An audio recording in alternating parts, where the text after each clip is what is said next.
আমি কি দিয়া বুঝাইতাম? আম পাতা, জাম পাতা, বড়ই পাতার কোনো অভাব নাই। কোনো পাতা দিয়া বড়ই, কোনো পাতা দিয়া গরম জল করে না।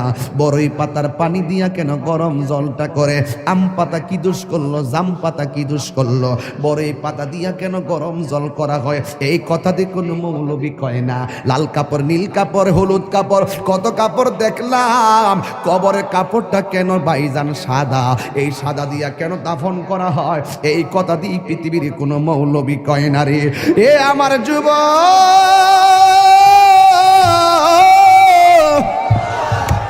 কি দিয়া বুঝাবো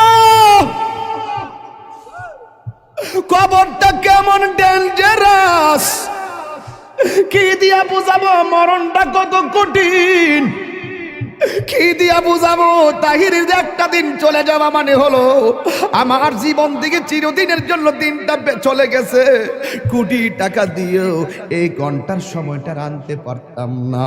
এখন আমি শ্বাস ফালাইতাছি, একটা টাকা বিল দেওয়া লাগে না। নদীর পারে হাওয়া খাই, বিল দেওয়া লাগে না। পল্লী বিদ্যুতের ফ্যান বাতাস খাইলে বিল দেওয়া লাগে।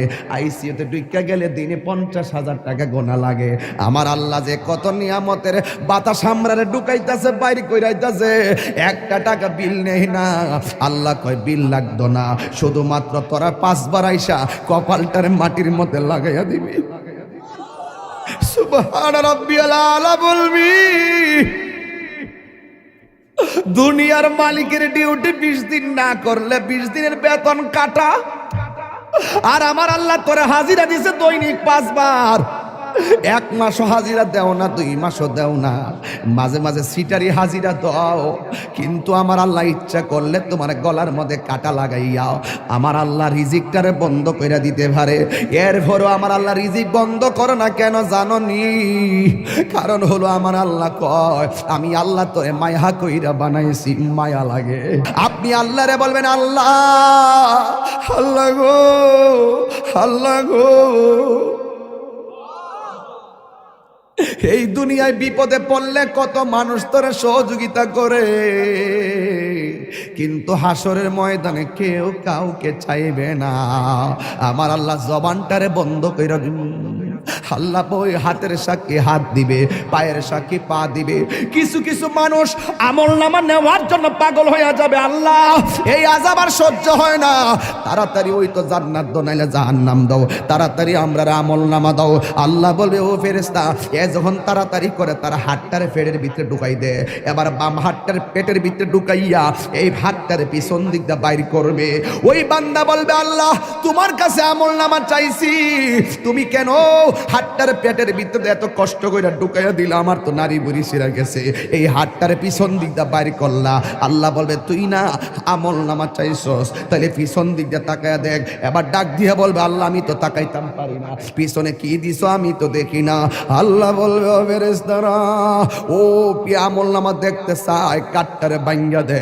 এবার গাটটা ভাঙ্গা পিছন দিক দিয়ে ফিরাইয়া দিব, তাকায়া দেখবো তার হাতের মধ্যে জাহান্নামের টিকিট। হায় রে, অনেক মানুষ আল্লাহর কাছে হাসরের মাঠে পানি চাইব, আল্লাহরে কইব আল্লাহ পানি পান করমু, পানি। আল্লাহ বলবে নাফরমানদের জন্য জাহান্নামের নিচ থেকে পুষ তুল, পুষ তুইলা দে পানি পান করার জন্য। জাহান্নামের নিচ থেকে পুষ তুলে দেওয়া হবে, ওই পুষগুলো তারা খাইতে থাকবে, সাথে সাথে জিহ্বাটা গলে পড়ে যাবে। আবার খাবার চাইবে, জাক্কুম নামক ফল দেওয়া হবে, গলার মধ্যে যাইয়া আগুনের কুণ্ডলিপি হয়ে যাবে। এই জন্যই তো মানুষের চেহারা দিয়া কাউরে আল্লাহ দোজখে দিবে না, এই জায়গার মধ্যে পশু পাখির চেহারা লাগাইয়া দোজখে দিবে। কারণ এই চেহারাটা হলো আল্লাহর কুদরতি রহস্য। কথা বলেন ঠিক কিনা? মানুষ হলো আল্লাহর রহস্য। ও যুবক, এই মানুষই আল্লাহ দুনিয়ার দিকে নিব, কত বাহানা কইরা নেয়। ইমানদারের রূহটা যেই মাত্র নিয়ে যাবে, আল্লাহ একটা ফেরেশতারে ডাক দিয়ে বলবে ফেরেশতা জান্নাত থেকে একটা সাদা কাপড় ল। একটা সাদা কাপড় লইব, সাদা কাপড় লইয়া বলবে ইমানদারের কাছে যাও। রূহটা আজরাইলে বের করার সাথে সাথে ওই রূহটারে তুমি কাফন দিয়ে বাইন্ডিং কইরা ফেলাইবা। ও যুবক, এমন ভাবে রূহটারে বাইন্ডিং বাইন্ডিং করব, এমন ভাবে বাইন্ডিং কইরা আসমান দিকে উড়াইয়া লইয়া যাইব, দেখতেই তো বড় ভয় লাগে। এমন ভাবে বুঝি তাহিরিরে বাইন্ডিং করব, এমন ভাবে বুঝি আপনারে বাইন্ডিং করব, দেখলই তো কেমন জানে লাগে, দেখলেই তো কেমন জানে লাগে। এইভাবে বুঝি আমার বাইন্ডিং করব। আল্লাহ বলে আজরাইল, হো আজরাইল রুহুটা লো, আবার কো জান্নাতের ফেরেশতা আমার ইমানদারের রুহুটারে জান্নাতের সাদা কাপড় দিয়া বাইন্ডিং কইরা ফেলাইবি। এবার ফেরেশতা এসে বাইন্ডিং করে কইরা আসমানের দিকে একটা উড়াল মারে, এবার আসমানে যায়। প্রথম আকাশের ফেরেশতা কই, ও ফেরেশতা যাওয়ার সময় দেখছি তোমার কোনো গ্রান নাই, কিন্তু এখন কোথায় থেকে খুশবু আসতেছে? কই এটা হইলো কথার কথা বলতেছে আর কি, যদি বাড়ি উড়ার ইমানদার হয় এমনে বলবে এটা হইলো বাড়ি উড়ার ইমানদারের রুহু লইয়া যাইতেছি। সাথে সাথে প্রথম আকাশের ফেরেশতা এই রুহুটারে সালাম দিব, এবার দ্বিতীয় আসমানে গেলে সালাম দিব, তৃতীয় আকাশে গেলেও সালাম দিব, চতুর্থ আকাশে গেলেও সালাম দিব, পঞ্চম আকাশে গেলেও সালাম দিব, ষষ্ঠ আকাশে গেলেও সালাম দিব, সপ্তম আকাশে গেলেও সালাম দিব রে বাবা। এবার যাওয়ার পরে আমার আল্লাহ ডাক দিয়া কয়, ও ফেরেশতা আর সামনে নিস না, আমি আল্লাহ ইমানদারের জন্য একটা বাড়ি বানাইছি। আর সামনে নিস না গো, আমি আল্লাহ একটা বাড়ি বানাইছি। ওই বাড়িটার নাম কি? বাড়ির নাম হলো কোরআনের ভাষায় হলো ইল্লিন। এই রুহুটারে ইল্লিনে রাইখা দে, আর এই দিক দিয়া বাড়ি উড়ার এই আমার বাবার বডিটারে বাইন্ডিং করবার লাইগা বাড়ি উড়ার দোকান থেকে সাদা কাপড় আইনা বডিটারে বাইন্ডিং করলো। মানুষ আইব রে এক নজর দকিতে, মানুষ আইব রে। বিষয়টা দিছেন খুব কঠিন। মানুষ আইব রে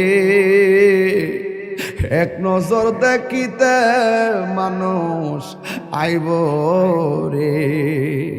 দেহ কাচার অচিন পাখি, দেহ কাচার ও চিনি পাখি, উইরা যেদিন যাইব রে এক নজর দেখিতে, মানুষ আইব রে। জিহাদ HD media, the Islamic content creator. আমার যুবক ভাইয়েরা, আমার মুরব্বী বাবাজিরা, আমি দেখতেছি অনেকে নগদ 1000 টাকা দিতেছে, অনেকে 500 টাকা দিতেছে, 100 টাকা দিতেছে, অনেকে 10 টাকা দিতেছে। আল্লাহ, এই মাহফিলে হাজার হাজার মানুষ যারা এই মাদ্রাসার জন্য টাকা দিয়ে দিতেছে, টাকা দেওয়ার প্রতিযোগিতায় মাঠে নেমে গেছে। আল্লাহ মেহেরবানি করে তুমি সবার দান গুলাকে তোমার দরবারে কবুল আর মঞ্জুর করে নাও। জোরে জোরে বলুন আমিন। আমার যুবক ভাইরা, এরপরে যদি কেউ দিলটা নরম করে মাহফিলের জন্য মাঝে মাঝে 10,000 5,000 টাকা দিতে চান, আমার একটু মেহেরবানি করে বলবেন, আমি ওয়াজের মাঝখানে সবাই নিয়ে আপনার জন্য দোয়া করে দিয়ে যাব। মা বোনদেরকে বলবো, মা এই মাদ্রাসার জন্য 1,000 টাকা হলো আপনি দিয়া দেন। আপনার 1,000 টাকা নিয়ে আমরা গর্ব কইরা মাঠে যাইয়া মার্কেটে যাইয়া 2 বস্তা সিমেন্ট আইনা মাদ্রাসার কাজে লাগাইতে পারবো। একদিন আপনি থাকবেন না, এই টাকাগুলা একদিন মিজানের পাল্লাই কথা বলবে। এই দুনিয়ায় চিরদিন আমরা থাকবো না গো। ব্যাংকের মধ্যে টাকা আছে, এই টাকা দিতে চান না, ব্যবসার টাকা আছে দিতে চান না, কিন্তু একটা কথা মনে রাখবেন, মরণের কালে গেলে আপনার কবরের পা যাওয়ার আগে আগে মরণ আপনার সামনে আসবে। আপনার পাশে আপনার সন্তান বসে থাকবে, আপনার পাশে আপনার আপনজন বসে থাকবে, কিন্তু আপনার মরণের কষ্টের ভাগ আপনার সন্তান নিবে না। আপনার কবরে যদি আযাব হইব, এই কবরের আযাবের ভাগ আপনার সন্তান নিবে না, কিন্তু আপনার সন্তান ঠিকই আপনার ব্যাংকের টাকার ভাগ নেওয়ার জন্য কামড়া কামড়ি শুরু করবে। আপনার সন্তান জমিনের ভাগ নেওয়ার জন্য পাগল হয়ে যাবে, কিন্তু আপনার কবরের ভাগ আপনার সন্তান নিবে না।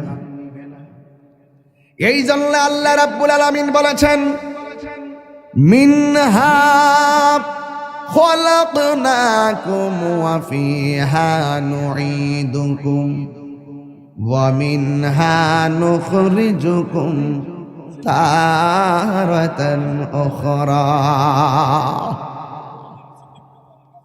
এই তো আমি পেয়ে গেলাম, দেখছেন ওয়াজের ভিতরে উত্তরপাড়া সিদ্দিক মিয়া মাছ ব্যাপারী, তিনি দিয়া দিলেন মাদ্রাসার জন্য ৫,০০০ টাকা। এই ৫,০০০ টাকা আমার কাছে ৫ কোটি টাকা মনে হয়। এই টাকাগুলা মাদ্রাসার কাছে লেগে গেলে একদিন হয়তো সে কবরে চলে যাবে, এই সওয়াবটা তার কবরে ফ্লেক্সি হতে থাকবে। আল্লাহ আপনি তার দানটাকে কবুল আর মঞ্জুর করে নেন। সবাই জবানটা খুলে বলুন আমিন। আল্লাহ বলছেন, এই মাটি থেকেই তোমাকে সৃষ্টি করা হয়েছে, এই মাটিতেই তোমাকে দাফন করা হবে, এই মাটি থেকে তুমি একদিন হাসরের ময়দানে উঠবে। আমার যুবক ভাইরা গভীর মনোযোগ, আমাকে বিষয় দিয়েছে কবরের আযাব আর হাসরের ময়দানের ভয়াবহতা। এই ওয়াজগুলো আমি প্রতি মাহফিলে করে দিলটা নরম করে দেওয়া লাগবে। বন্ধুরে আমার, ও বাড়ি উড়ার বন্ধুরা, কুস্তি শাহবাজপুর সাজদাপুরের বন্ধুরা, মাশাআল্লাহ। কোন জায়গা? জাঙ্গালপাড়ার জনাব মোশাররফ হোসেন প্রবাসী, তিনি দিলেন ৫,০০০ টাকা। জোরে করে মারহাবা। আয় রাব্বুল আলামিন, এই দান তুমি কবুল করো, মঞ্জুর করো। আল্লাহ আমি কবরের আলোচনা শুরু করে দিলাম। রিয়াসত বাড়ির আক্তার মিয়া ২,০০০ টাকা। জোরে করে মারহাবা। এই নগদ যারা তুলছেন টেহাড়ি গইন্না আমার কোয়েন কত টাকা উঠছে? আপনারা ক্যারাগারে টেহা দিচ্ছেন, হাত তোলেন। নগদ কে কে দিচ্ছেন, হাত তোলেন। মাশাআল্লাহ, অনেকে দিছে, আলহামদুলিল্লাহ। আমার মনে হয় সবাই যদি অংশগ্রহণ করেন মিনিমাম ৩০-৪০ হাজার টাকা ওঠার কথা। এরপর আমি গইন্না দিক খালি কত উঠছে টেহাটা গনেন। এরা উত্তরপাড়া হুসেন মিয়া দিছে, উসন মিয়া দিছে ২,০০০ টাকা। মারহাবা। স্কুল ভাড়া উসন মিয়া দিছে ২,০০০ টাকা। মারহাবা গন। কেউ রাগ করবেন না, গুসা করবেন না। যারা দিবেন তারা জিতে যাবেন, যারা টাকা দেওয়ার পরে খুশি হয়ে মারহাবা বলেন আপনারা ধন্য হয়ে যাবেন। আর যারা মনটা খারাপ করে ফেলবেন আসামি হয়ে যাবেন। জনাব মোহাম্মদ রুমুজ আলী দিছেন ১,০০০ টাকা। আয়ত আলী সর্দার বাড়ি, রুমুজ মিয়া, আয়দুল আলী সর্দার বাড়ি, রুমুজ মিয়া দিছে ১,০০০ টাকা। মারহাবা করেন। আচ্ছা, এখন যারা টাকা দিব আপনারা লিখকে ফেলাইবেন, পরে আমার কাগজটা দিয়েন, আমি একবারে লাস্টে কয়ে দেব ইনশাল্লাহ। হ্যাঁ, আমি ওয়াজটা শুরু ঢুকে গেছি তো, এখন মনটা গেছে সেইদিকে। হ্যাঁ, আর বাকি যা দিবেন আমার কাছে লিখকে দিয়ে দিলে আমি ইনশাল্লাহ ঘোষণা করে দিব। আর সবাই আজকে আমরা দোয়া করে যাবো। রাজি আছি নিবাজান? আপনারা এখন বাড়ি উড়ার মানুষ, দিলটা নরম করে কন, আমাদের আসল বাড়ি কি বিল্ডিং না কবর? এই আওয়াজে মানি না, জোরে জোরে বলো, বিল্ডিং না কবর? বন্ধুরে টান দেন, বন্ধুরে আমার, ও আমার যুবক ভাইয়েরা, আসল ঘরের নাম হলো কবর। এই কবরটাতে যাওয়ার আগে তো আমাদের কাছে আজরাইল আসবে। আজরাইল দেখলে তোমার কেমন লাগবে জানোনি? আমি আপনাদের কাছে জানতাম চাই, বাড়িওরা গ্রামের মধ্যে আজরাইল আইসিনি? কথা কোন আইসিনি? দাদারে লয়া গেছে আজরাইল আইসা, দাদিরে নিয়া গেছে আজরাইল আইসা, আমারও নিয়া যাইব আজরাইল আইসা। আমার নবী বলে আজরাইল বড় ভয়ঙ্কর জিনিস। এই আজরাইলের চেহারাটা দেখলে অনেক মানুষের হাড্ডিগুলা খুলে যাবে। আজরাইলের চেহারা দেখলে অনেকের রগগুলা টাস টাস করে ছিঁড়ে যাবে। আজরাইলের চেহারা দেখলে অনেকের হাড্ডিগুলা চুরমার হয়ে যাবে। এই মুহূর্তে যদি বাড়িওরা আইল্যান্ডের মধ্যে মোটর সাইকেল একটা উল্টায় পইরা যায়, পা ভাঙ্গা যায়, এক্সরে মেশিন দিয়ে ট্রাই করে কেমন ভাবে ভাঙছে। এই দুনিয়ার ভাঙ্গার মধ্যে পরীক্ষা করে দেখে কেমনে পাটা ভাঙছে। কিন্তু আজরাইলের থাবাই যে তোমার হাড্ডি চুরমার হয়ে যাবে, এটা ধরার মতন কোনো মেশিন এখন আবিষ্কার হয় নাই। যেমন ভাবে হায়াত কিনার ফ্যাক্টরি এখনো আবিষ্কার হয় নাই। কথা বলেন ঠিক কিনা?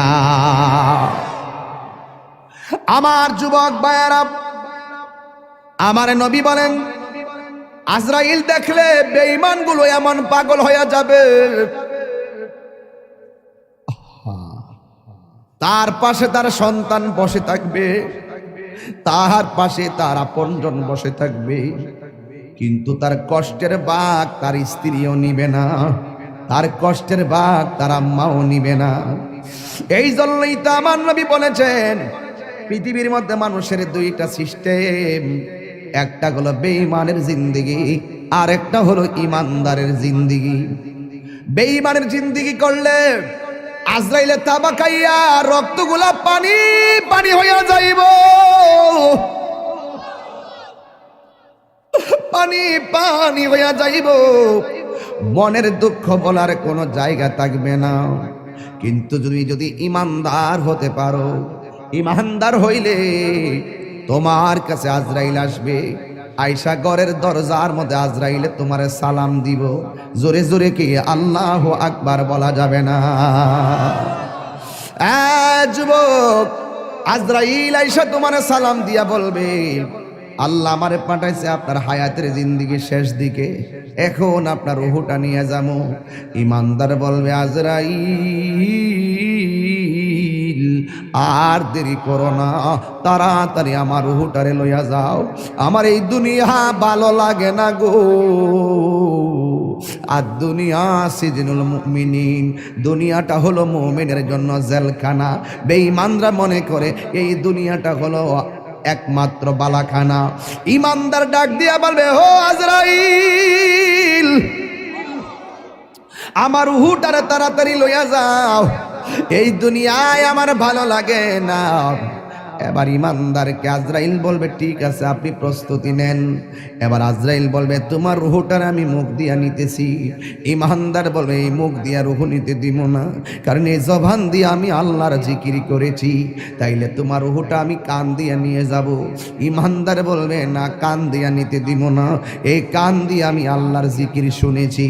আজরাইলে বলবে ও ইমানদার তোমার চোখ দিয়া রুহ নিয়ে যাবো। ইমানদার বলবে না না না না, এই চোখ দিয়ে আমার আল্লাহর কুদরত দেখে দেখে আমি আল্লাহরে গবেষণা করেছি, এই চোখ দিয়া রুহ নিতে দিব না। আল্লাহ ডাক দিয়া বলবে আজরাইল, আজরাইল বলবে আল্লাহ তোমার প্রেমিকে মুখ দিয়া রুহ নিতে দেয় না, তোমার প্রেমিকে কান দিয়া রুহ নিতে দেয় না, তোমার প্রেমিকে চোখ দিয়া রুহ নিতে দেয় না। আমার আল্লাহ বলে আজরাইল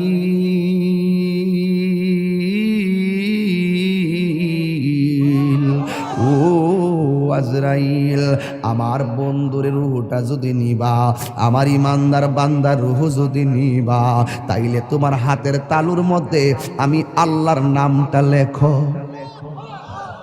আমি আল্লাহর নামটা লেখো। হাতের মধ্যে আল্লাহর নামটা লিখবো। আল্লাহর নামটা কেমন জানেননি? কয় আল্লাহর নামটা আল্লাহু লা ইলাহা ইল্লা হুয়াল হাইয়ুল কাইয়ুম। এরপর আল্লাহর শব্দটার হামজাটা বাদ দিয়ে দেন, তাকে লিল্লাহি মা ফিস সামাওয়াতি ওয়াল আরদি। লাহু লিল্লাহ শব্দের লাম বাদ দিয়ে দেন, তাকে লাহু মুলকুস সামাওয়াতি ওয়াল আরদি। লাহু শব্দের লাম বাদ দিয়ে দেন, তাকে শুধুমাত্র হুয়াল্লাহুল্লাযী লা ইলাহা ইল্লা হু। এই জন্য আল্লাহর নামটা হলো আমার আল্লাহর ইসমে জাতের নাম। কথা বলেন ঠিক না? अल्लाह अल्लाह क्या मुबारक नाम है, अल्लाह अल्लाह आशिकों का काम है। मकान चुश्ती नमाजी पंज़गाना फवाइलुल लिल मुसल्लिन अल्लज़ीना। जोरे जोरे के अल्लाहु আকবার বলা যাবে না। আমার যুবক, আজরাইল ইমানদার চোখের সামনে আল্লাহর নামটা যখন দেখবে, ওই ইমানদার আল্লাহর নামটা যখন দেখবে, সারা জীবন সে আল্লাহর নামে ফানা ছিল, সারা জীবন সে নবীর প্রেমে ফানা ছিল। ও যুবক রে, ইমানদার যখন শুইয়া শুইয়া আল্লাহর নামটা দেখব, তখন ইমানদার আল্লাহর নামের উপরে ফানা হইয়া যাবে। ও আমার দয়াল নামে এত গো মধু,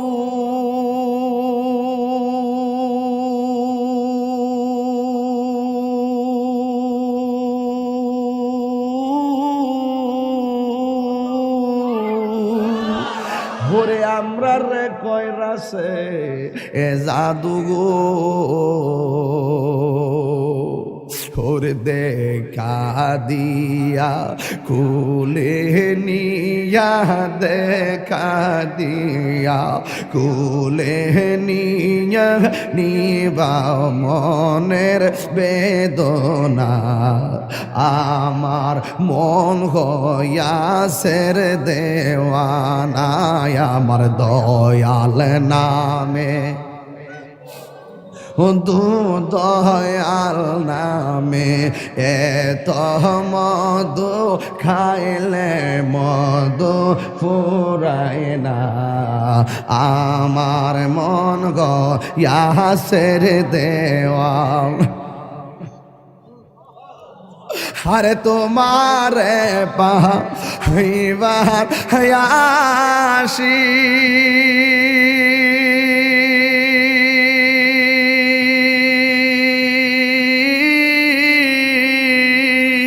ঘুরতেছি কাঙালের বেশে গো, ওরে মরণ কালে দেখা দিয়া, মরণ কালে দিয়া নিবা ইয় যাত না, আমার মন হইয়াছের দেওয়া না, দয়ালে নামে এত মধু, দয়াল নামে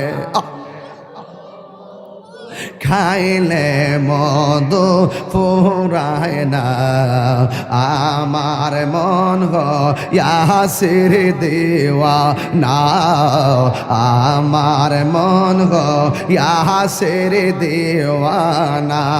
একটা জবান বন্ধ রাখবেন না, জবানটা খুলে বলু সুবহানাল্লাহ।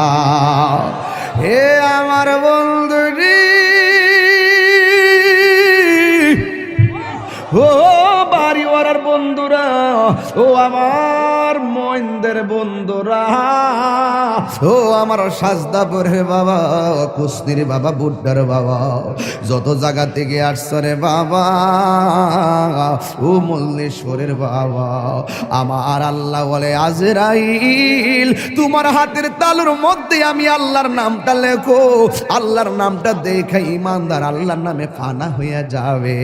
এই সুযোগে আজরাইলে ইমানদারের রুহটার সার্জারি কইরা লইয়া যাইব।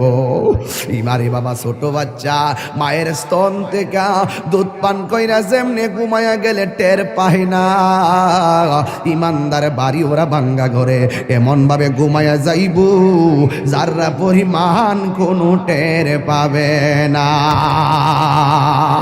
আর জোরে জোরে কন্যা আল্লাহু আকবার।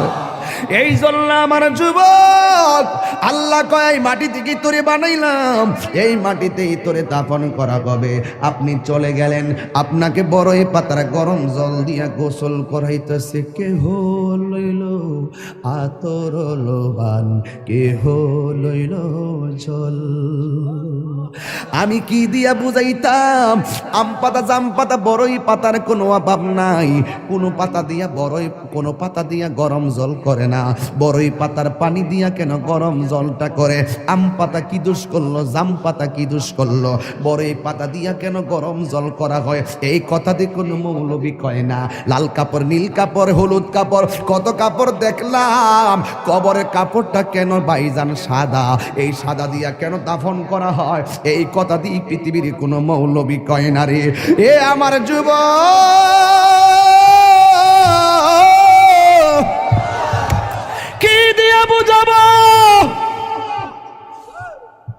কবরটা কেমন ডেঞ্জারাস, কি দিয়া বুঝাবো মরণটা কত কঠিন, কি দিয়া বুঝাবো। তাহিরের একটা দিন চলে যাওয়া মানে হলো আমার জীবন থেকে চিরদিনের জন্য দিনটা চলে গেছে। কোটি টাকা দিয়েও এই ঘন্টার সময়টা আনতে পারতাম না। এখন আমি শ্বাস ফালাইতাছি, 1 টাকা বিল দেওয়া লাগে না। নদীর পারে হাওয়া খাই, বিল দেওয়া লাগে না। পল্লী বিদ্যুতের ফ্যান বাতাস খাইলে বিল দেওয়া লাগে। আইসিইউতে ঢুকা গেলে দিনে 50,000 টাকা গোনা লাগে। আমার আল্লাহ যে কত নিয়ামতের বাতাস আমরারে ঢুকাইতাছে, বাইরে কইরাইতাছে, 1 টাকা বিল নেই না। আল্লাহ কয় বিল লাগতো না, শুধুমাত্র তোরা 5 বার আইসা কপালটারে মাটির মধ্যে লাগাইয়া দিবি। সুবহান রাব্বিয়াল আলা বলবি। দুনিয়ার মালিকের ডিউটি 20 দিন না করলে 20 দিনের বেতন কাটা। আর আমার আল্লাহ তোরে হাজিরা দিছে দৈনিক 5 বার। 1 মাসও হাজিরা দেও না, 2 মাসও দেও না, মাঝে মাঝে সিটারি হাজিরা দাও। কিন্তু আমার আল্লাহ ইচ্ছা করলে তোমার গলার মধ্যে কাটা লাগাইয়া আমার আল্লাহ রিজিকটারে বন্ধ করে দিতে পারে। এরপরও আমার আল্লাহ রিজিক বন্ধ করে না কেন জানো নি?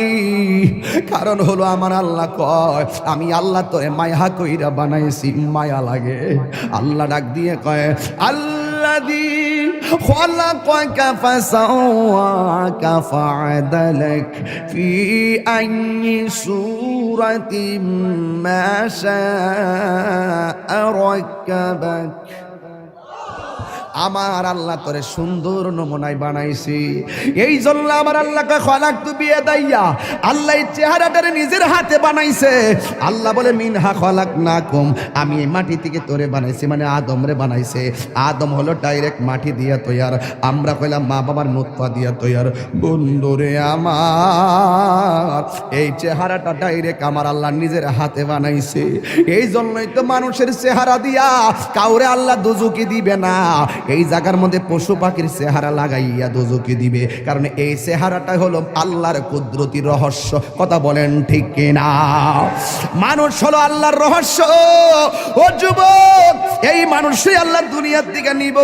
কত বাহানা কইরা নেয়। ইমানদারের রূহটা যেই মাত্র নিয়ে যাবে, আল্লাহ একটা ফেরেশতারে ডাক দিয়ে বলবে, ফেরেশতা জান্নাত থেকে একটা সাদা কাপড় ল। একটা সাদা কাপড় লইব, সাদা কাপড় লইয়া বলবে ইমানদারের কাছে যাও। রূহটা আজরাইলে বের করার সাথে সাথে ওই রূহটারে তুমি কাফন দিয়া বাইন্ডিং কইরা ফালাইবা। ও যুবক, এমন ভাবে রূহটারে বাইন্ডিং করব, এমন ভাবে বাইন্ডিং কইরা আসমান দিকে উড়াইয়া লইয়া যাইব, দেখতেই তো বড় ভয় লাগে। এমন ভাবে বুঝি তাহিরিরে বাইন্ডিং করব, এমন ভাবে বুঝি আপনারে বাইন্ডিং করব, দেখলই তো কেমন জানে লাগে, দেখলই তো কেমন জানে লাগে। এইভাবে বুঝি আমার বাইন্ডিং করবো। আল্লাহ বলে আজরাইল, হো আজরাইল রুহুটা লো। আবার কো জান্নাতের ফেরেশতা, আমার ইমানদারের রুহুটারে জান্নাতের সাদা কাপড় দিয়া বাইন্ডিং কইরা ফেলাইবি। এবার ফেরেশতা এসে বাইন্ডিং করে কইরা আসমানের দিকে একটা উড়াল মারে। এবার আসমানে যায়। প্রথম আকাশের ফেরেশতা কই, ও ফেরেশতা, যাওয়ার সময় দেখছি তোমার কোনো গ্রাণ নাই, কিন্তু এখন কোথায় থেকে খুশবু আসতেছে? কই এটা হইলো কথার কথা বলতেছে আর কি। যদি বাড়ি উড়ার ইমানদার হয় এমনে বলবে, এটা হইলো বাড়ি উড়ার ইমানদারের রুহু লইয়া যাইতেছি। সাথে সাথে প্রথম আকাশের ফেরেশতা এই রুহুটারে সালাম দিব। এবার দ্বিতীয় আসমানে গেলে সালাম দিব, তৃতীয় আকাশে গেলেও সালাম দিব, চতুর্থ আকাশে গেলেও সালাম দিব, পঞ্চম আকাশে গেলেও সালাম দিব, ষষ্ঠ আকাশে গেলেও সালাম দিব, সপ্তম আকাশে গেলেও সালাম দিব রে বাবা। এবার যাওয়ার পরে আমার আল্লাহ ডাক দিয়া কয়, ও ফেরেশতা আর সামনে নিস না, আমি আল্লাহ ইমানদারের জন্য একটা বাড়ি বানাইছি। আর সামনে নিস না গো, আমি আল্লাহ একটা বাড়ি বানাইছি। ওই বাড়িটার নাম কি? বাড়ির নাম হলো কোরআনের ভাষায় হলো ইল্লিন। এই রুহুটারে ইল্লিনে রাইখা দে। আর এই দিক দিয়ে বাড়ি উড়ার এই আমার বাবার বডিটারে বাইন্ডিং করবার লাইগা বাড়ি উড়ার দোকান থেকে সাদা কাপড় আইনা বডিটারে বাইন্ডিং করলো। মানুষ আইব রে, এক নজর দকিতে মানুষ আইব রে। বিষয়টা দিছেন খুব কঠিন। মানুষ আইব রে, এক নজর দেখিতে মানুষ আইব রে। দেহ কাচার অচিন পাখি, দেহ কাচার অচিন পাখি, উইরা যেদিন যাইব রে। এক নজর দেখিতে মানুষ আইব রে। এইভাবে আপনার বডিটারে দেখবার লাগে কত মানুষ আইব, আয়া আয়া দৌড়ায় দৌড়ে আবার যাইব গা, কয় বাজার আছে, আমার কাজ আছে, কয়া কয়া দৌড়ায় দৌড়ে যাইব গা। কিসের তোর বন্ধু? ফেসবুকের বন্ধু। এই বন্ধু তোরে দেখার জন্য একটা মিনিটের জন্য আইব, আয়া কোন রকমের দেখকে আবার বন্ধু তোরে ফালাইয়া যাইব গা। কিসের তোমার বন্ধু? কয়েকটা মিনিটের জন্য জানাজার ময়দানে যাইব, ভালো করে মাটিও দিবে না, কয়ে ক্রিকেট খেলা আছে, এই কথা বইলা বন্ধু চলে যাবে। তার মানে বোঝা গেল এই দুনিয়ার বন্ধু তোমার কবরের আপন না, যিনি কবরে আপন হবে তিনি আছে শাহে মদিনা। কথা বলেন ঠিক কিনা? হাত তুলে বলো ঠিক কিনা বলো। আমার নবী কবর আসার ক্ষমতা আছে না?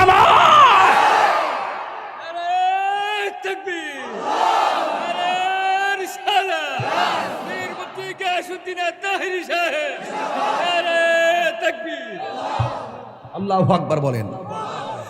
এবার ইমানদারের রুহু হলো ইল্লিনে, বডি হলো বাড়িউরা। ইমানদারের রুহুরে বাইন্ডিং করে লইয়া গেছে জান্নাতের কাপড় দিয়ে আমার আল্লাহ, আর এই বাড়িউরার ইমানদারের বডিটারে বাইন্ডিং করবার লাগে বাড়িউরার কাপড় আইনা কবর লয়ে যেতেছে। আল্লাহ ডাক দিকে, এই ফেরেশতা, আমার প্রেমিক যাইতেছে গড়ে, যায়া রুহুটা নিয়ে তার ভিতরে ঢুকাই দিয়া। কবরে তো দুইজন ফেরেশতা আইব, আমি তো তিনজন আইব। ওই একজন আয়া রুহু দিয়ে যাইব গা, দুইজন আয়া প্রশ্ন করবো, জোরে কন্যা সুবহানাল্লাহ। সপ্তাহ কোন দেখো না। এবার ওই কবরের ভিতরে ইমানদারের প্রশ্ন করব তিনটা। কয়টা? রসুল বলেন, মৃত্যু যেমন সুখ, মৃত্যু যেমন দুঃখ, কবরও তেমন দুঃখ, কবরও তেমন সুখ, হাসরও তেমন সুখ, হাসরও তেমন দুঃখ। দুঃখের রাস্তা, সুখের রাস্তা, আমরা চাইব কোন রাস্তা? তো সুখের রাস্তা চাইলে তো সুখের কাজ করা লাগবে। কারো কারো জীবনে দুঃখগুলি সুখ হয় না, আহমদ সে সুখের, নূর নবী সে সুখের আলোকিত আয়না।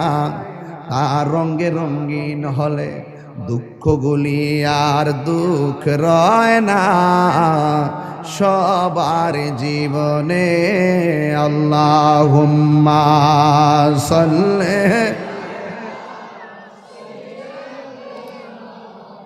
মাওলানা মুহাম্মদ ওয়া আলা আলি সাইয়্যিদিনা। বাজান, আপনারা যদি কেউ উঠেন আমি কষ্ট পাবো। আমি আসল ঘরের ওয়াজ করতেছি। যদি কেউ মন খারাপ করেন আর ডান বাম সান আর মুখে হাসি আসে, তাইলে আপনার মুসিবত। কেরে? আসল ঘরে না। রাসূল বলছেন কবর হইল আখিরাতের প্রথম মঞ্জিল। ওই প্রথম মঞ্জিলের কথা বলতেছি। আর আপনি যদি ফেসবুক চালানো ওয়াজে বসে বসে, সেটা দুঃখজনক। আমার দিকে তাকান, কবরে সুখ আছে কিনা? রাসূল বলেন বেনামাজের জন্য কবরে তিনটা শাস্তি। আমাদের খলিল রেজা সাহেব এখানে নামাজ পড়ান, ভালো আলেম। আমার বড় কষ্ট হয়, আল্লাহ রাসূল এই কথাটাই বলছিলেন, মসজিদে যখন জামাত হয়, আমি যখন দেখি কেউ ঘরে বসা, আমার মনে চায় তার ঘরটারে আমি আগুন দিয়ে জ্বালাই দিই। আমার খুব ব্যথা লাগে যখন মসজিদে জামাত হয়, আপনি দোকানে আড্ডা দেন, মনে হয় যেন কবরে শুধু আমরাই যাবো, আপনারা যাইতেন না। রাসূল বলেন কবরে বেনামাজির জন্য তিনটা শাস্তি, লিখে রাখেন। নাম্বার 1, কবরে দেওয়ার পরে দুই পাশের মাটি দুই প্রান্তে চলে যাবে। এই ছেলে, এই বসো।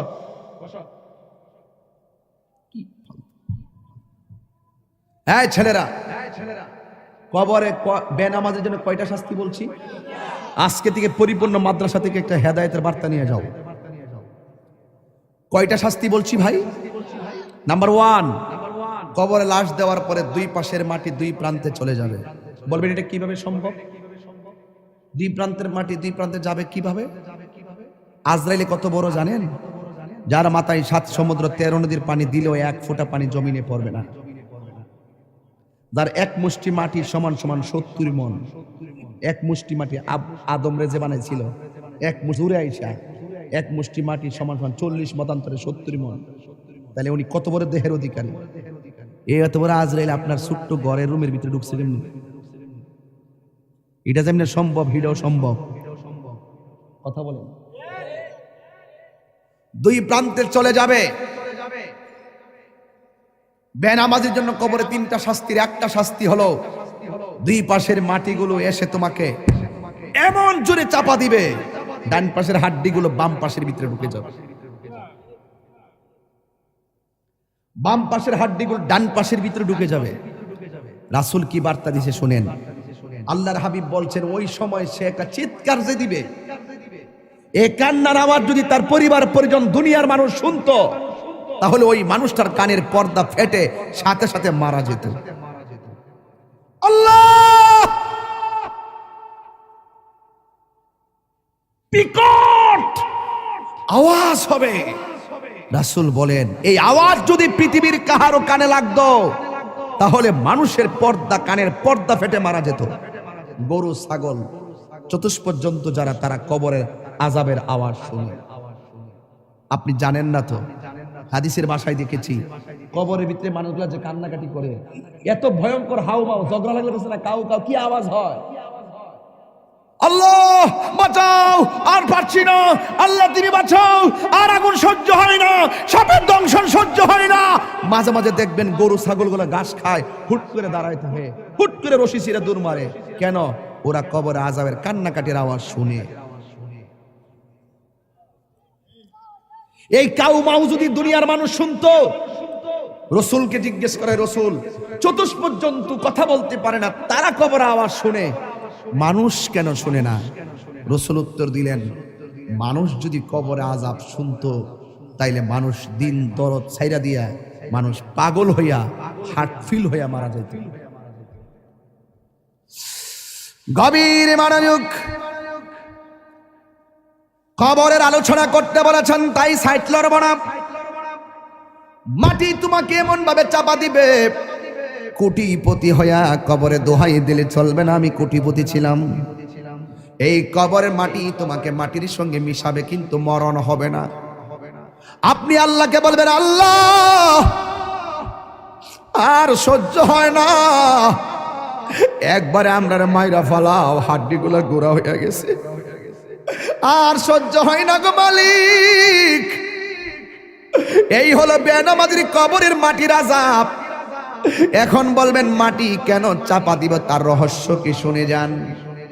এই মাটির উপরে চইল আল্লাহ কয় মিনহা খলাকনাকুম, এই মাটি দিয়ে তোমাকে সৃজন করা হয়েছে, ওয়া ফিহা নুঈদুকুম, এই মাটিতেই তোমাকে দাফন করা হবে। মাটি কেন চাপা দিবে জানোনি? এই মাটির উপরে চলে চলে তুমি আল্লাহর সঙ্গে নাফরমানি করেছো, এই জন্য মাটি তোমাকে চাপা দিয়ে মাটি প্রতিশোধ নিবে। এই জন্য যুবক, রাত্রে গুনাহ করতে গেলে খেয়াল কইরো কবর আযাবের কথা, উপেনে গুনাহ করতে গেলে আল্লাহর কথা চিন্তা কইরো। কেউ জানে না, একজন জানে সব কথা, জবানটা খুলে বলুন তিনি কে? বেনামাজির জন্য প্রথম শাস্তি হলো কবরের মাটির চাপ। এখন বলবেন হুজুর 2 নম্বর শাস্তি কি? 2 নম্বর শাস্তি হলো কবরে দেওয়ার পরে জাহান্নামের আগুনের একটা উত্তাপ দেওয়া হবে। এই উত্তাপটা দুনিয়ার আগুনের 70 গুণ বেশি তাপ হবে। আল্লাহরে বলবা, আল্লাহ আর সহ্য হয় না, বাঁচাও। কিন্তু ওই জায়গার মধ্যে আগুন নিভাবার কোনো ফায়ার সার্ভিস নাই। এই মুহূর্তে তাহিরের উপরে যদি আক্রমণ আসে, কিছু লোক হলেও আপনারা আমার পক্ষে কথা বলবেন। খলিল সাহেবের উপরে আক্রমণ আসলে কিছু লোক হলেও আপনারা কথা বলবেন। বাড়ি ওরা যদি একটা বংশের নাম কনচান দিয়ে চেয়ারম্যান সাহেবের বাড়িতে যদি আগুন লাগে, বা আমার বাড়িতে আগুন লাগলে পাশের বাড়ির মানুষকে আগুন নিভাতে যাবে না ভাই? যাবে না? যাবে না? আমার বাড়িতে আগুন লাগলে পাশের বাড়ির মানুষ আগুন নিভাতে যাবে, কিন্তু ঘরের পাশে কবরে আগুন দাউ দাউ করে জ্বলতেছে, আগুন নিভাইবার কোনো ব্যবস্থা আসেনি রে বাবা। এই জন্য বেনামাজির কবরে আগুন ধরে দিবে, অবস্থা ভয়াবহ হবে। 3 নম্বর বেনামাজির কবরে 3 নম্বর শাস্তি হলো, বেনামাজির কবরে একটা সাপ ঢুকবে, যেই সাপের দাঁতগুলো হবে 70 গজ লম্বা, চোখগুলো হবে দুনিয়ার আগুনের চাইতে 70 গুণ লাল। ওই সাপটার মাথায় থাকবে মহিলাদের চুলের গোছার মতন চুল। ওই সাপের গায়ের মধ্যে দুর্গন্ধ থাকবে। আমরা একটা সাপের দুর্গন্ধ সহ্য করতে পারি না, নাকে ধরে যাই, লাশের গন্ধ সহ্য করতে পারি না, কিন্তু ওই সাপের গায়ের মধ্যে এমন দুর্গন্ধ থাকবে গো, এই সাপের দুর্গন্ধ যদি কাহারো নাকের মধ্যে লাগতো, ওই মানুষটা কলেরা হইয়া সাথে সাথে মারা যাইত। এমন দুর্গন্ধ সাপ কবরে ঢুকাইয়া দেওয়া হবে। ও তাহিরি হুজুর, এই সাপটা কতটুকু লম্বা? বুখারী শরীফের হাদিস খুললা দেখেন, এই সাপের দৈর্ঘ্য হলো 450 কিলোমিটার লম্বা। এমন বিষাক্ত সাপ তোমার পায়ের মধ্যে সুবল দিবে না, তোমার কপালের মধ্যে সুবল দিবে না। কারণ মানুষের বডির ভিতরে কোন দিক দিয়ে শয়তান মানুষের ভিতরে ঢুকে জানেননি? কান দিয়া ঢুকে না, নাক দিয়া ঢুকে না, চোখ দিয়া ঢুকে না, শয়তান মানুষের ভিতরে প্রবেশ করে নাভি দিয়া, নাভি দিয়া। এই জন্য ওই শয়তানের পাল্লাই পইরা যারা নামাজ চাইরা দিছ, ওই সাপটা তোমার নাভির মধ্যে এমন জোরে 70 গজ দাঁতটা বসাইয়া দিয়া বডিটারে আলাদা কইরা 70 গজ মাটির নিচে নিয়ে ঢুকাইয়া দিবে। আপনি বলবেন আল্লাহ আর সহ্য হই না গো।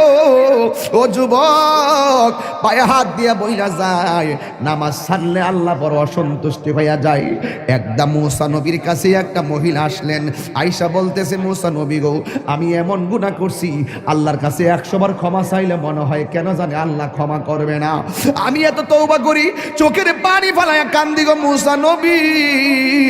আপনারা আওয়াজ করে বলেন, মুসা নবী কি নরম নবী না গরম নবী? মুসা নবীর আয়েশা বলে, নবী গো, আমি এমন গুনাহ করছি আমার আল্লাহ ছাড়া কেউ জানে না, কিন্তু আমি এমন ভাবি আল্লাহর কাছে ক্ষমা চাই, কিন্তু আমার আল্লাহ ক্ষমা করবে কিনা আমি জানি না, কেন জানে মনে হয় আমার আল্লাহ আমাকে ক্ষমা করবে না।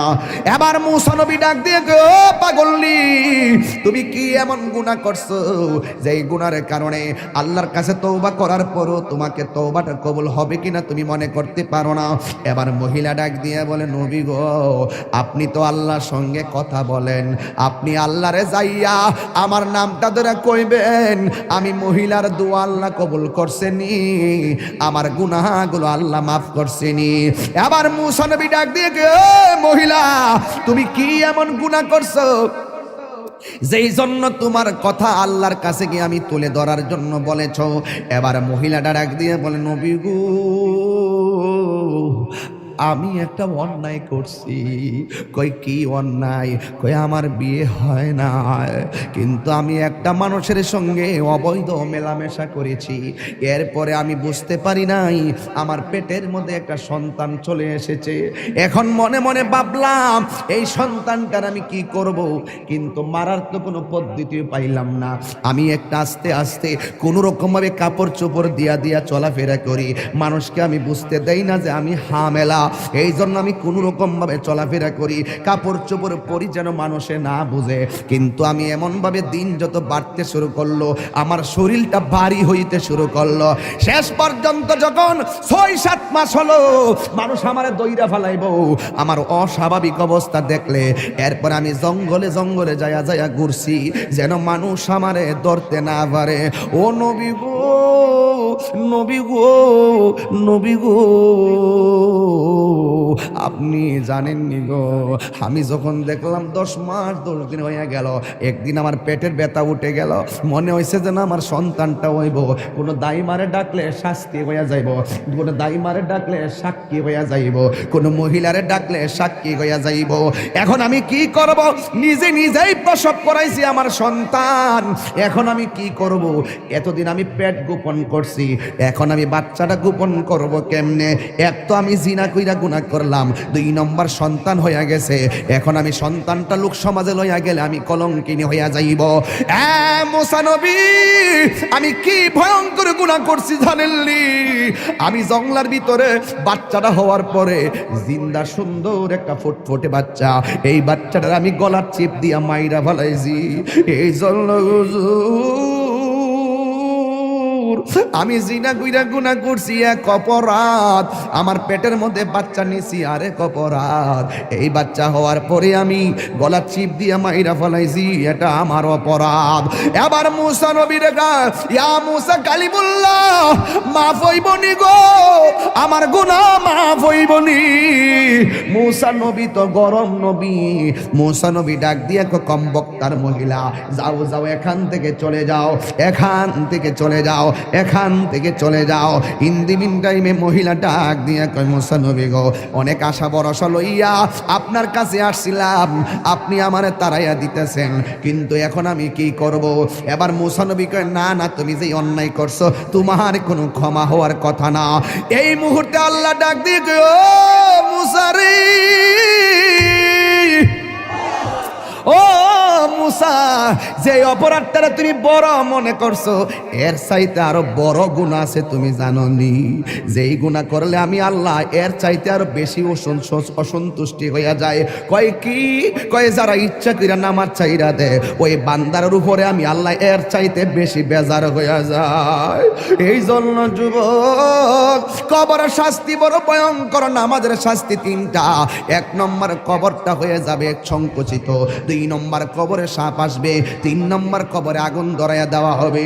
যদি তুমি ইমানদার হইতে পারো তাইলে তোমার কবরের মধ্যে আবার 3টা শান্তি। 1 নম্বর হইল তোমার কবরের ভিতরে আমার আল্লাহ জান্নাতের বিছানাটা পাঠাইয়া দিবে। 2 নম্বর হলো এই কবরে শোয়ার পরে ডান দিকে তুমি তাকাইলে একটা নূরের বাতি দেখতে পারবা। তুমি জিজ্ঞাসা করবা, ও নূরের বাতি, তুমি কোথায় থেকে আমার কবরে আলো দাও? কয়, আমারে চিনো না, আমি হইলাম দুনিয়ার তোমার 5 ওয়াক্ত নামাজ আর নেক আমল। এবার ইমানদার বাম পাশে তাকাবে, তাকাইয়া দেখবে আর একটা নূরের বাতি দেখা যায়। ইমানদার বলে, তুমি কে গো? কয়, আমারে চিনো না, আমি হইলাম সেই আলো, আমার আল্লাহ আমারে পাঠাইছে। আমি সূর্যের আলো না, আমি চাঁদের কোনো আলো না। তুমি যে দুনিয়ায় কোরআন তেলাওয়াত করেছো, তোমার কোরআন তেলাওয়াতটা আমি আল্লাহ রাব্বুল আলামিন, আমি তেলাওয়াতটাকে আমার আল্লাহ তোমার কবরের ভিতরে আলো বানায়া পাঠাইছে, তোমার কবরের অন্ধকার দূর করে দেওয়ার জন্য। জোরে জোরে কি আল্লাহু আকবার বলা যাবে না? তার মানে প্রমাণ হয়ে গেল, মৃত্যু যেমন দুঃখ আছে, মৃত্যু যেমন সুখ আছে, কবরও তেমন সুখ আছে, কবরও তোমার দুঃখ আছে। এই কবর থেকে তুমি একটা ময়দানে উঠবা, ওই ময়দানটার নাম হলো হাসরের ময়দান। জোরে জোরে কি আল্লাহু আকবার বলা যাবে না? ওই ময়দানে তুমি এমনি উঠবা না, উলঙ্গ অবস্থায় উঠতে হবে। আয়েশা সিদ্দিকা ডাক দিয়ে কয়, ইয়া রাসূলুল্লাহ, একটা আওয়াজ দিবেন যে আওয়াজটা মাহফিল আজকে হয় নাই। ইয়া রাসূল আল্লাহ নবী গো,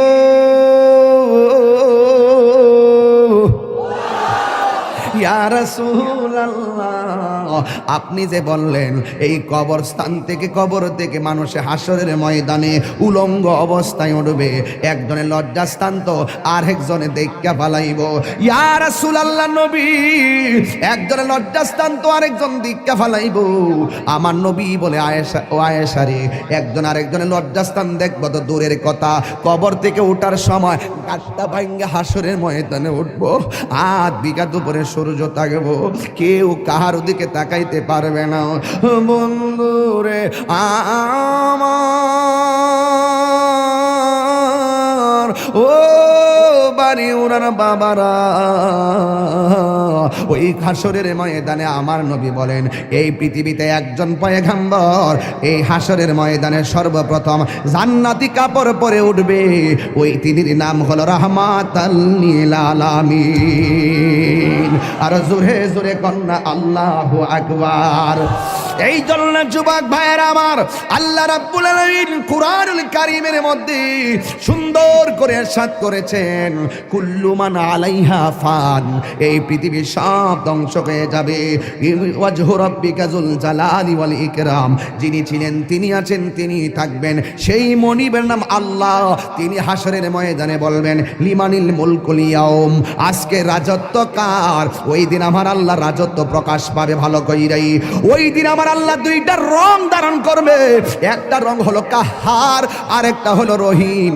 কাহার যখন হবে আল্লাহর সামনে আদম নবী কথা বলতে পারবে না, ইব্রাহিম নবী কথা বলতে পারবে না, কিন্তু আমার আল্লাহ কাহার হবে। হাসরের ময়দানে মানুষ আল্লাহর কাছে বড় পেরেশানি দেখাবে, আল্লাহর ডাক দিয়ে বলবে আল্লাহ ও আল্লাহ, আজকের দিন কোন দিন? কারণ আমার নবী বলেছেন হাসরের ময়দানে কেউ থাকবে গিরা পানিতে, কেউ থাকবে হাঁটু পানিতে, কেউ থাকবে কোমর পানিতে, কেউ থাকবে গিরা পানিতে। এই পানিগুলা কিন্তু মেঘনা নদীর পানি না, এই পানিগুলা হলো নিজের গামের পানি। যার গুনাহ যেমন তার শরীরতে ঘাম ঝরবে তেমন। এই গরম পানি কেমন জানেননি? দুনিয়ার আগুনের চাইতে 70 গুণ গরম থাকবে সেই পানি।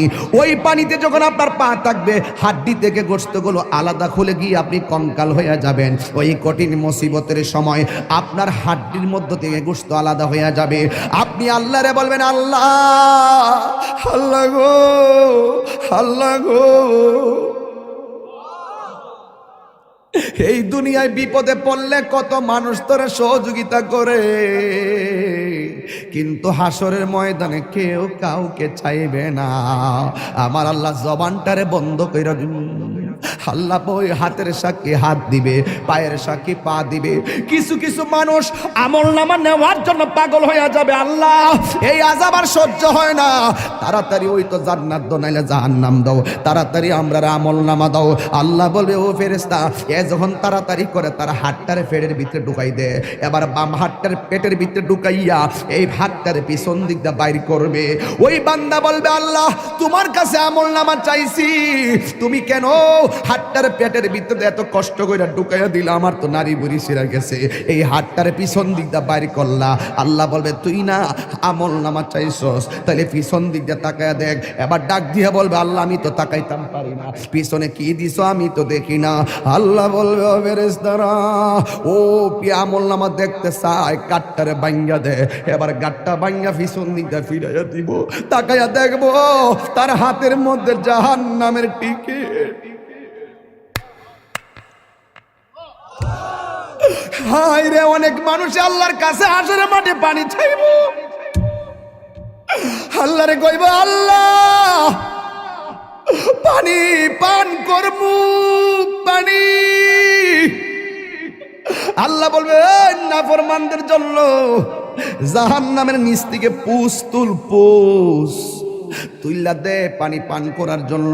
জাহান্নামের নিচ থেকে পুষ তুলে দেওয়া হবে, ওই পুষগুলো তারা খাইতে থাকবে, সাথে সাথে জিহ্বাটা গলে পড়ে যাবে। আবার খাবার চাইবে, জাক্কুম নামক ফল দেওয়া হবে, গলার মধ্যে যাইয়া আগুনের কুণ্ডলিপি হয়ে যাবে।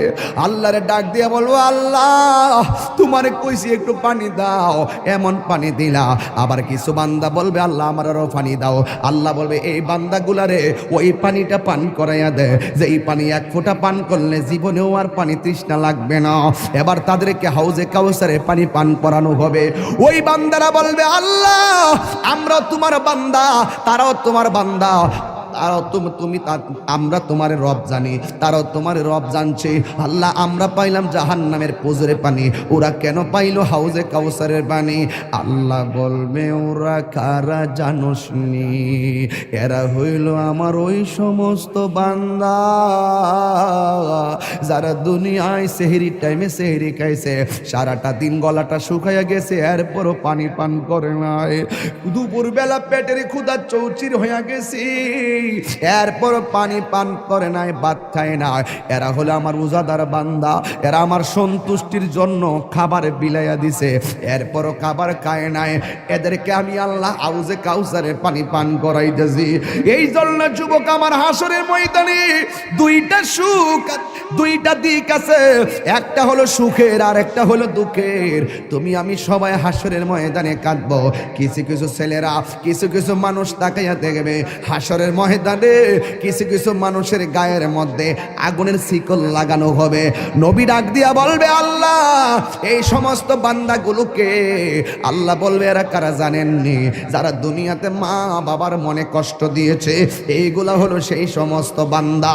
ও আমার যুবকের দল, মনে করতেছ মা বাপরে কষ্ট দিয়া বুঝি তোমরা বুঝি কবরে যায়া সুখ পাইবা, মা বাপরে দুঃখ দিয়া বুঝি কবরে যায়া সুখ পাইবা? না রে না, হাসরের ময়দানে ওই মা বাবার যারা কষ্ট দিব তাদের গায়ের মধ্যে আগুনের শিকল লাগাইয়া দিব। এই লাগাইয়া দেওয়ার কারণে হাড্ডিগুলা মজ্জা পর্যন্ত ঢুকে যাবে। এই জন্য বাড়ি উড়ার বাবা, আমার পূর্বের আলোচক এই দিকে খেয়াল করে কথা বইলা গেছে। এরপর হাসরের ময়দানে চিত্র তুলে ধরলাম, সবার মুখের মধ্যে শুধু নাফসি নাফসি থাকবে, শুধুমাত্র নাফসি নাফসি।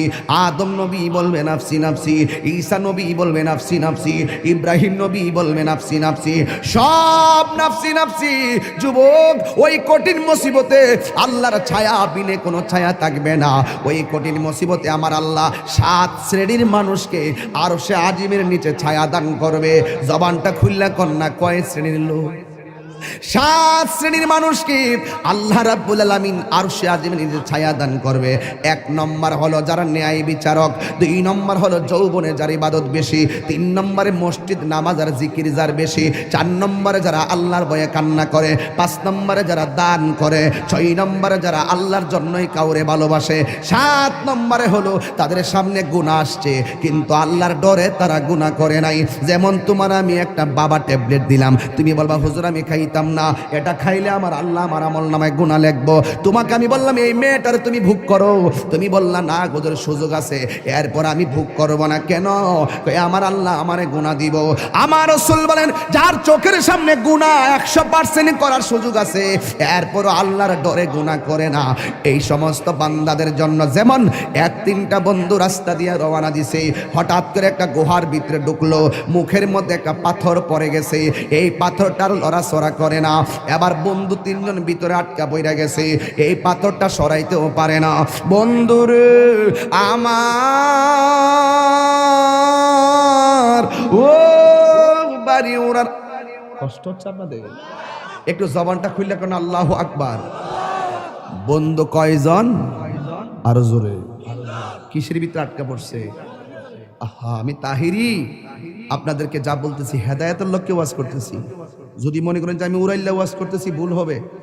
আমার ওই অনেকগুলো আয়াত, আমি আয়াত পড়বো মাঝখান দা, তো আয়াত যে ফেরত ওয়াজ করবো, এই ওয়াজ করাও তো আমার পক্ষে সম্ভব হইতে পারতেছে না। অনেকগুলো আয়াত আসছে যেগুলো নিয়ে আমি কথা বলার এখন পসিবল হচ্ছে না, সময়ও খুব বেঁধে দেওয়া সময়। তবে একটি কথা বলতে চাই, ওই গুহার ভিতরে যখন 3 জন ঢুকলো, ঢুকার পরে বলতেছে এখন কি করব, পাথর তো সরাতে পারি না, কি করব এখন? পাথরের ফাঁক নাই যে এই ফাঁক দিয়ে আমি কাউকে ডাক দিব, কেউ আসে আমাকে বাঁচাবে। আবার যদি কেউ ডাক দিতে না পারি, পাথর যদি সরাতে না পারি, তাহলে এটার ভিতরে আমাকে না খেয়ে মরতে হবে। এখন 3 বন্ধু বলতেছে তাহলে একটা কাজ করো, নিশ্চিত মৃত্যুর মুখে পড়ে একজন আরেকজনকে কয় জীবনে যদি কোনো ভালো কাজ করে থাকি, চলো ওই ভালো কাজটাকে পুঁজি করে আল্লাহকে বলি, আল্লাহ তুমি আমাকে এই কাজটার উসিলাই তুমি আমাকে মাফ করে দাও। এবার এক বন্ধু কয়, আল্লাহ একটা মেয়েকে আমি তাড়া করেছিলাম, মেয়েটাকে তাড়া করার পরে মেয়েটা খুচুট খেয়ে নিচে পড়ে গেছে, আমি তাকে ভোগ করার জন্য তার শরীর থেকে ওড়নাটা সরাই ফেললাম, তার শরীর থেকে কাপড়টা সরাই ফেললাম, আমি তাকে ভোগ করার জন্য তার উপর ঝাঁপিয়ে পড়লাম। মেয়েটা আমাকে বলল, হে যুবক তুমি আমাকে ভোগ করবা, আমি নিরুপায়, আমি অস্থির, আমি কি করব, এখন আমি বাঁচতে পারবো না, আমি হয়তো এখন নিঃসন্দেহে আমার ইজ্জত লুণ্ঠন হয়ে যাবে, কিন্তু তুমি আমাকে ভোগ করার আগে তোমাকে আমি একটা কথা বলি, তোমার সামনে তো নিশ্চিত আমাকে তুমি ভোগ করতে পারবা, আমার তো বাঁচার কোনো উপায় নাই, তবে একটা কথা, তুমি আল্লাহকে ভয় করো। ওই ছেলেটা পাহাড় থেকে বলতেছে, আল্লাহ ওই দিন আমি মেয়েটার উপর থেকে লাফ মেরে দাঁড়িয়ে গিয়েছিলাম, আমি কাপড় পরিয়ে দিয়েছিলাম, উড়নাটা পরিয়ে দিয়েছিলাম, আমি তাকে সসম্মানে বাড়িতে পৌঁছে দিয়েছিলাম, একমাত্র তোমাকে ভয় করে, নিশ্চিত পাপ কাজ থেকে আমি দূরে চলে এসেছিলাম শুধু তোমাকে ভয় করে। যদি সত্যিকার অর্থে তোমাকে ভয় করে থাকি তাহলে পাথরটা সরায় দাও। কথাটা বলতে দেরি, পাথরটা সরে গেছে। রাসূল বলেন নিশ্চিত তার সামনে গুনাহ আছে, নিশ্চিত গুনাহ, সুযোগ আছে, বৃষ্টি পড়তেছে, মালিকে টিনের ঘরে ঘুমাইতেছে, হুট করে কলিজাল লয়ে গেছে, টিনের ঘরের আওয়াজে, বৃষ্টির আওয়াজে হয়তো মালিকে টের পাবে না, কলিজালটা হাতের মধ্যে নিয়ে কেউ মারতেছে, নিশ্চিত 20-25টা মাছ উঠবে। কেউটা মারতে যায়, কয় মালিককে দেখতো না, চুরি যে কর্ম গুণা তো হইব, থাক দে। দুধ দোহন করছে, হুট করে কয় 2 কেজি হইছে, আধা কেজি 1 পা পানি দিয়ে দিই, দামটা একটু বেশি পাবো। পানিটা মিশানোর সুযোগ আছে, না কেউ দেখে না, আল্লাহ দেখতেছে।